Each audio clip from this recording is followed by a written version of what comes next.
একঘেয়েমি যখন ভাত, রুটি, লুচি, পরোটা খেতে ইচ্ছে করবে না, সকাল বা সন্ধ্যায় অথবা বাচ্চাদের টিফিনেও এই রেসিপিটা বানিয়ে দিতে পারো। ঘরে থাকা উপকরণ দিয়েই তৈরি করে দেখাবো। খুব হেলদি এবং স্বাস্থ্যকর একটা রেসিপি, যেটা খেতে খুবই ভালো লাগে আর খেলে অনেকক্ষণ পেট ভরাও থাকে। চলো তাহলে কীভাবে রেসিপিটা করছি সেটাই তোমাদের সঙ্গে শেয়ার করব। ব্রেকফাস্টটা দেখতে যেমন সুন্দর, খেতেও কিন্তু ততটাই সুস্বাদু। এটা সকালে বা সন্ধ্যেবেলাতেও বানিয়ে খেতে পারবে তোমরা, আবার বাচ্চাদের টিফিনেও দিতে পারো। নমস্কার বন্ধুরা, রিনাস কুকিং উইথ নেচারে আপনাদের সবাইকে স্বাগত। কিভাবে এই রেসিপিটা করছি চলো তোমাদের সঙ্গে শেয়ার করব। দেখো, তার জন্য এখানে ঘরে থাকা চাল নিয়েছি। যে চালের ভাত খাই আমরা, সেই চাল নিয়েছি এখানে 1 বাটি। তোমরা আতপ চালও নিতে পারো, সবসময় ঘরে আতপ চাল থাকে না, ভাত খাওয়ার চালটা আমাদের ঘরে সবসময় থাকে। দেখো, সেই ঘরে থাকা চালটাই 1 বাটি নিয়েছি। চালটা পরিষ্কার করে 3-4 বার জল পাল্টে ধুয়ে চালটা এখানে জল দিয়ে ভিজিয়ে রেখে দিয়েছি। 5-6 ঘন্টা ভিজিয়ে রাখবো। চালটা ভিজে গেছে, চালটা মিহি একটা পেস্ট তৈরি করে নিচ্ছি। মিক্সির জার নিয়েছি। তো চালটা সবটা দিয়ে দিয়েছি, চালটা দিয়ে একটা মিহি পেস্ট তৈরি করে নিচ্ছি। চালটা মিহি পেস্ট তৈরি করে নিয়েছি। মাপ করে চাল নিয়েছিলাম, সেই বাটির মাপেতে আমি হাফ বাটি এখানে সুজি নিয়েছি। সুজিটাও এর সঙ্গে মিশিয়ে দেবো, একসঙ্গে খুব ভালো করে মিশিয়ে নেব।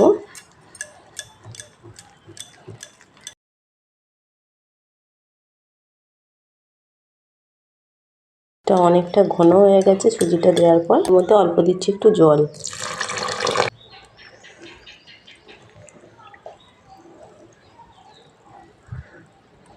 অল্প একটু জল দিয়ে ব্যাটারটা ভালো করে গুলে নিচ্ছি। ব্যাটারটা গুলে নিয়েছি, ব্যাটারের ঘনত্বটা দেখেছো।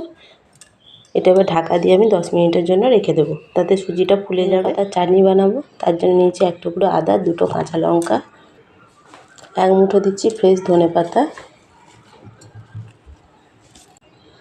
অল্প নিয়েছি একটু টক দই, পরিমাণ মতো দিচ্ছি নুন। সব একসঙ্গে দিয়ে খুব ভালো করে চাটনিটা বানিয়ে নিচ্ছি।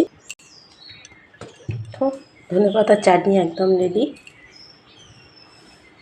দেখো 10 মিনিট হয়ে গেছে। এই ব্যাটারটা রেখেছিলাম, দেখো সুজিটা ফুলে অনেকটাই টাইট হয়ে গেছে। এখন আমি এর মধ্যে এখানে কিছু সবজি দেব। অল্প একটু গাজর গ্রেট করে নিয়েছি, অল্প নিয়েছি ধনেপাতা কুচি। গ্রেট করা গাজরটা দিয়ে দিচ্ছি। তোমরা এর মধ্যে পেঁয়াজ, কাঁচা লঙ্কা কুচিও ব্যবহার করতে পারো। আমি এটা সম্পূর্ণ নিরামিষ তৈরি করছি, তাই আমি এর মধ্যে পেঁয়াজ দিচ্ছি না, আর কাঁচা লঙ্কা আমি এখানে দিচ্ছি না।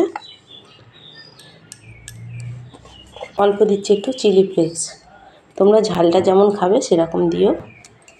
সব একসঙ্গে আবারও মিশিয়ে নিচ্ছি ভালো করে। সবজিগুলো দেওয়ার কারণে নাস্তাটা দেখতেও ভালো লাগবে আর খেতেও ভালো হয়। এটা সব একসঙ্গে মিশিয়ে নিয়েছি। এটা একটু ঘন লাগছে, আমি অল্প একটু জল দিয়ে দিচ্ছি এর মধ্যে।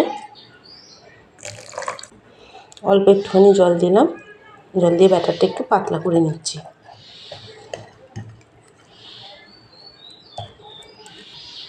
ব্যাটারটা গুলে নিয়েছি। একটা স্টিলের থালা নিয়েছি, থালার মধ্যে অল্প দিলাম সাদা তেল। সাদা তেল দিয়ে থালার পুরো চারধারে তেলটা খুব ভালো করে মাখিয়ে নেব। থালায় তেল মাখিয়ে পাশে সরিয়ে দিচ্ছি। আমি একটা তড়কা করব, তার জন্য এখানে একটা ছোটো কড়া বসিয়ে দিচ্ছি। তোমাদের কাছে তড়কা প্যান থাকলে তড়কা প্যানেও করতে পারো। দেখো, এর মধ্যে 2 চামচ মতো সাদা তেল দিলাম। সাদা তেলের মধ্যে প্রথমে দিচ্ছি হিং ফোড়ন। হিং দিলে এই ফ্লেভারটা খুব ভালো লাগে। 1 চামচ দিচ্ছি সর্ষে, কালো সর্ষেটা দিলাম।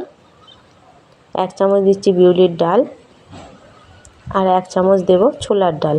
সব একসঙ্গে খুব ভালো করে এটা ভেজে নেব। তোমরা এর মধ্যে কাঁচা লঙ্কাও দিতে পারো। দেখো, একটু ভালো করে ভেজে নিতে হবে, গ্যাসের ফ্লেমটা অবশ্যই লো করে দিতে হবে। দেখো ভালো করে ভেজে নিয়েছি। এবার অল্প একটু দিচ্ছি কারি পাতা। কারি পাতার 2টো ডাল নিয়ে কারি পাতাগুলো ছিঁড়ে দিয়ে দিলাম। গ্যাসের ফ্লেমটা অবশ্যই অফ করে কারি পাতাটা দেবে, নাহলে সারা জায়গায় তেল ছিটবে আর পুড়ে যাবে তরকাটা। দেখো তরকাটা হয়ে গেছে। তৈরি করলাম, সেইখান থেকে তরকা এর মধ্যে দেবো। তরকাটা দিচ্ছি এর মধ্যে।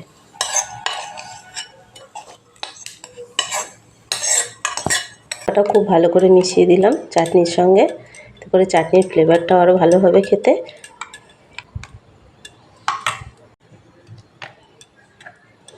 সব একসঙ্গে খুব ভালো করে মিশিয়ে দিয়েছি।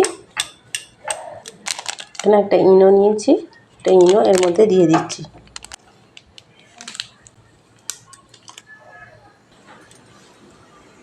এই ইনোর মধ্যে অল্প দিচ্ছি একটুখানি লেবুর রস, 3 থেকে 4 ফোঁটা মতো লেবুর রস দিচ্ছি।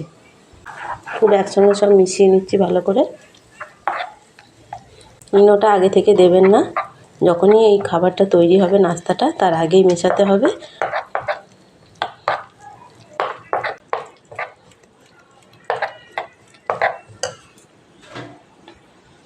যে থালাটা তেল মাখিয়ে রেখেছিলাম থালার মধ্যে এই ব্যাটারটা দিয়ে দিচ্ছি।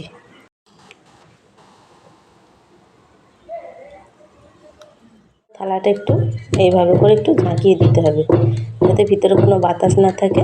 সব দিক সমান করে দিয়েছি। একটু দেখতে ভালো লাগার জন্য অল্প একটু চিলি ফ্লেক্স ওপর দিয়ে এইভাবে একটা দুটো ছড়িয়ে দিচ্ছি। পাতা কুচিও দিয়ে দিচ্ছি।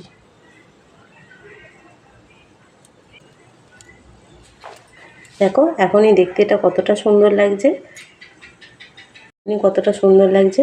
এটা তৈরি হয়ে যাওয়ার পর আরও কত ভালো লাগবে। ওটা রেডি করতে করতে আমি এখানে কড়ার মধ্যে গরম জল দিয়ে একটা স্ট্যান্ড দিয়ে বসিয়ে দিয়েছি। জলটা গরম হতে দিয়েছিলাম, জলটা গরম হয়ে গেছে। আস্তে করে থালাটা সাবধানে ঢাকা দিয়ে এটা 10 মিনিট একদম মিডিয়াম টু লো আঁচে এটা ভাপিয়ে নেব। 10 মিনিট হয়ে গেছে। 10 মিনিট পরে আমি ঢাকাটা খুলে নিচ্ছি। তো এটা মাঝখান থেকে কেমন ফুলে উঠেছে। আমি একটা টুথপিক নিয়ে তাও একটু চেক করে নেব হয়েছে কি না।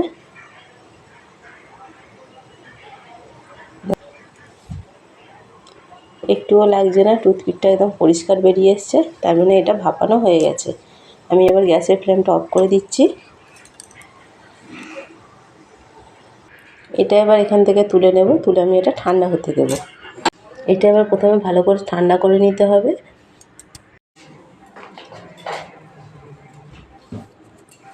এটা ঠান্ডা হয়ে গেছে। আমি এটা ছুরি দিয়ে পাশগুলো এইভাবে করে ছাড়িয়ে দিচ্ছি। এখান থেকে পিস পিস করে কেটে নেব। আসছে দেখো কত সুন্দরভাবে পুরোটাই উঠে এলো। এটা আবারও এর মধ্যেই বসিয়ে দিলাম আমি। এটা এবার আমি পিস পিস করে কেটে নেব। এইভাবে লম্বা করে কেটে নিচ্ছি প্রথমে।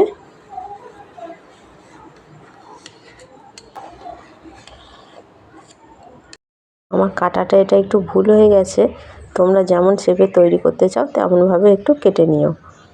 আমি একটা 3 কোনা মতো করে কেটে নিচ্ছি। নাস্তাগুলো কেটে নেওয়ার পর দেখতে কতটা সুন্দর লাগছে। এটা দেখতে যেমন সুন্দর হয়েছে খেতেও কিন্তু ততটাই সুস্বাদু হয়। হেলদি ব্রেকফাস্ট সকাল বা জলখাবারেও তোমরা তৈরি করে নিতে পারো, অথবা বাচ্চাদের টিফিনেও এইভাবে তৈরি করে দিলে বাচ্চারাও খুব খুশি হবে, আর অনেকক্ষণ এটা খেলে পরে পেট ভারও থাকে। রেসিপিটা কেমন লাগলো কমেন্ট করে অবশ্যই জানিও। রেসিপিটা ভালো লাগলে একটা লাইক কমেন্ট শেয়ার করো, আর আমার চ্যানেলে নতুন বন্ধু হয়ে থাকলে চ্যানেলটা সাবস্ক্রাইব করার অনুরোধ রইল। দেখো আমি এখানে ধনেপাতার চাটনিটার সঙ্গে পরিবেশন করছি, তোমরা চাইলে সসের সঙ্গেও পরিবেশন করতে পারো। ফিরে আসবো আবার অন্য কোনো রেসিপি নিয়ে।